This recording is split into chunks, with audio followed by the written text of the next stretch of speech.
If you make $25,000 a year and work for 40 years, you made $1 million. That is the agonizingly slow path. But what if you compress that timeline? What if you did it in a year, a month, or even a single weekend? You've probably been warned your whole life to avoid get-rich-quick schemes.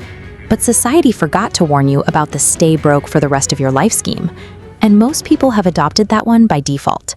This diagram of wage labor exposes the mechanical flaw of working for a paycheck. You are trading an asset you have in strictly limited supply, your time, for an equally limited return. Once that time is gone, it is gone forever. You can never scale this equation because you will simply run out of hours. Right now, you are likely making enough money to be rich. You just aren't making it fast enough. Making $60,000 a year is fine, but the gap between this and the next is 12 months. You have financial inertia. To build momentum, you cannot hunt for a few extra hours of overtime. You have to step outside the hourly wage framework entirely and sever the link between the minutes you spend and the dollars you earn. This equation shows exactly what it takes to make $1 million. If you sell a low-ticket product with a $20 profit margin, you need to find 50,000 individual buyers. That is a massive operational lift. Watch the math change when you move the zero. If you build a solution that commands a $2,000 profit, you only need 500 buyers. You have just cut your required workload down to a fraction. Take it to the limit. At a $20,000 price point, you only need 50 sales. That is just one customer per week, with 2 weeks off for vacation. Trying to market, sell, and deliver a cheap product to a sprawling crowd of 50,000 people requires a massive corporate infrastructure. Convincing 50 people requires focus and a deeply valuable solution.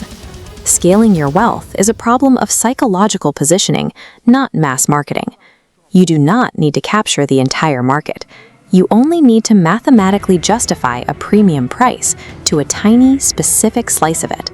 So how exactly do you get a stranger to hand you $2,000 or $20,000 for a single solution? You start by filtering for the right crowd. First, the demographic must be large enough to sustain a business. Second, they must be labeled. They need to fit into a highly specific category, like defense lawyers who struggle to find clients. Third, and most importantly, they must be leverable. Your target audience must actually possess the discretionary funds to buy your solution right now, without needing approval from a corporate committee. Many entrepreneurs fail because they build products for people who need help rather than people who want it. The hard truth is, a lot of people who genuinely need your solution have no desire to pay for it. You cannot charge a premium for general labor. High-ticket wealth requires selling high-leverage solutions to an audience that feels a burning desire to fix their problem and already holds the wallet to do it. Consider a coach named Annie. She hosted a seminar for 170 people struggling with alcohol control. Her business plan was to hand out a free 70-page manual and walk them through it. That strategy guarantees failure. The heart follows the pocketbook. If clients do not pay a painful amount upfront, they won't value the material enough to actually do the hard work of recovering. Here is how you calculate a premium price by measuring the alternative. Annie felt bad charging $6,000, but if her attendees failed to get sober, the alternative was a standard 30-day rehab clinic. That cost $30,000. The cost of doing nothing goes far beyond clinic fees. An unchecked addiction leads to shattered marriages, lost assets, and severe generational trauma. Next to half a lifetime of savings and a broken family, a $6,000 coaching program is a bargain. Annie stopped giving away her expertise. She forced her clients to face the true cost of their pain, presented her $6,000 offer, and generated $260,000 in sales in a single weekend. $1 million price point is never arbitrary. It is a direct calculation of the catastrophic cost the customer faces if they say no. Most business owners determine their rates by looking around and copying whatever their competitors charge. Wealthy entrepreneurs ignore the competition. They price their services based purely on the value of the outcome they deliver.